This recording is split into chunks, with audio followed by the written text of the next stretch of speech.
The fifth is community members as curriculum resources. And sixth is other stakeholders in curriculum implementation. So the first is learners at the center of curriculum. So for you, James, what is that? Should someone ask? Okay, so when we talk about learners, there are almost like whole club. So in other words, we know that curriculum is like the time framework of those lessons and also the needed mga knowledge and information that must be implemented during the learning process. So when we talk about the learners at the center of the curriculum, so these are the individuals that target the one who will be taught or implement. The implementation itself must be exerted with the learners since we are the one as the one of the stakeholders so that we can easily implement the curriculum peacefully or successfully. Yes, so ang sa nakuha ko nabasa is we learners or students are the primary stakeholders. We are the very reason why the curriculum is developed. So next is teacher as curriculum developers and implementers. So you John, can you explain number 2? Teacher as curriculars, developers, and implementers. Teacher are assigned to align the topics, their subjects, in accordance with this curriculum. No? They implement their subject matter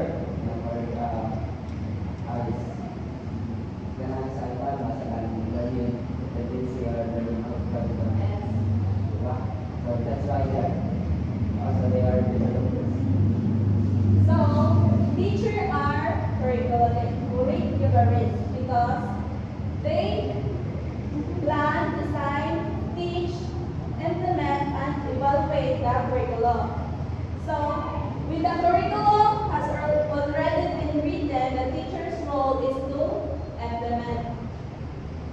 Just like a technician, developer, then also teachers are reflective person. Isang ko ka lang butos na sila sa ilang parang ano na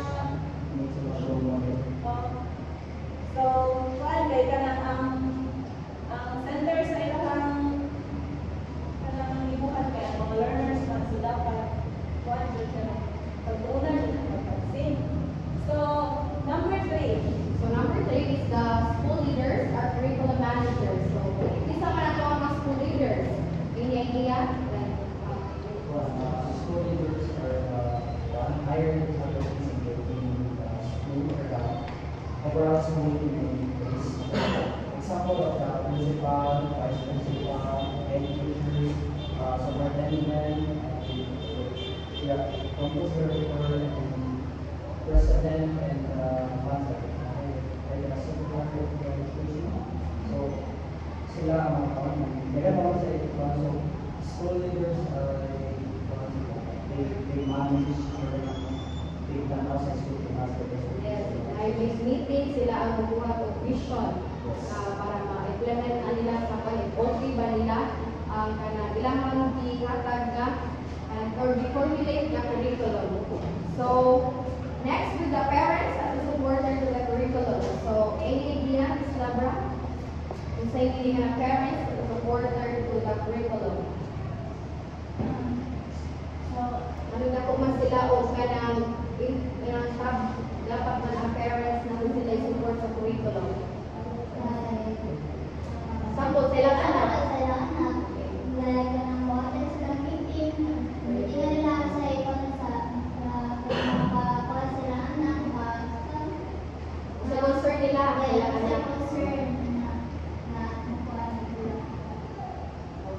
good. So, mo na siya ang kasabot sa parent sa support of the curriculum. Example na if ang imong anak, nabalo sila yung homework, nga kanang hindi sila kaibaw ba, yan na may parents ba, hindi gata ng parents na magkaibaw sa umpa, ay kanang sila pagtulong sa homework. So, they are able to, pwede nila ikuha nilang maestra, pwede ba sila textbook, makaprovide pa sila yung anak. So, that's why mo na siya ang parents na support of the curriculum. So, next is the community members as a curriculum resources. So, this is the success of the curriculum resources kaya lack of availability of books, materials or facilities that are usual the complaints of teacher. Thus, existing community members and resources are adequate na substitute.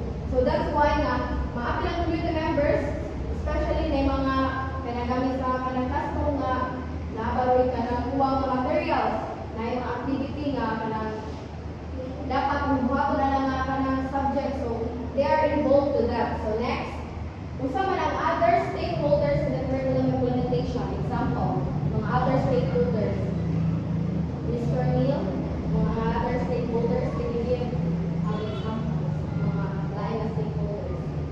Example. That includes some government, non-local government, charities, tawag sila regards to during the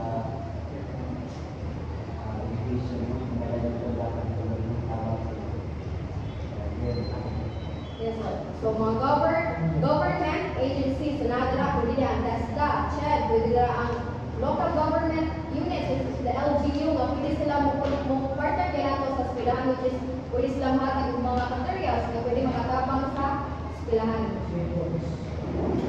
Miss Chongkao, the question, please.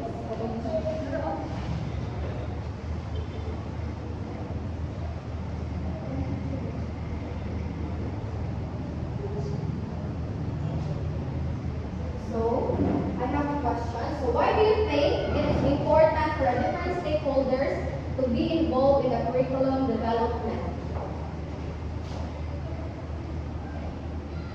Mr. James?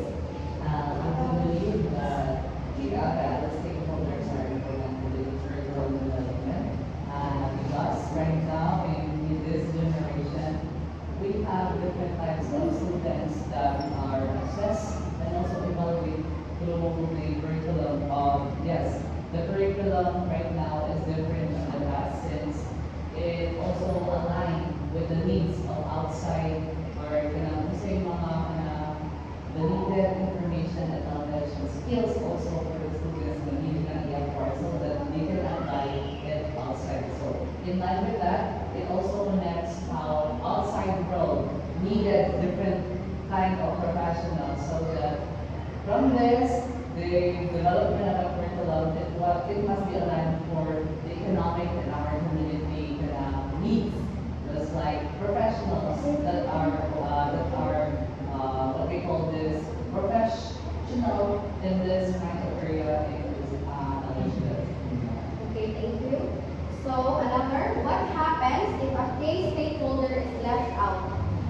What if kanina one of this kaya mawala siya sa may metabo? Maybe if kanang 6 level is kind of blocking isa ako, maybe there's a tendency that not equal in terms of the curriculum development itself. Since they are different, but they are interconnected to each other. Since mula pa siya o pillar in building a curriculum itself. Kung mawala ang pillar sa isang pillar, there's a tendency na mabagsak, diba? So, something that we are all needed for a curriculum development and so that we can have a successful and yes, that's it. Okay, good, thank you. So, any ideas? Any question about our development? That's so far. Okay,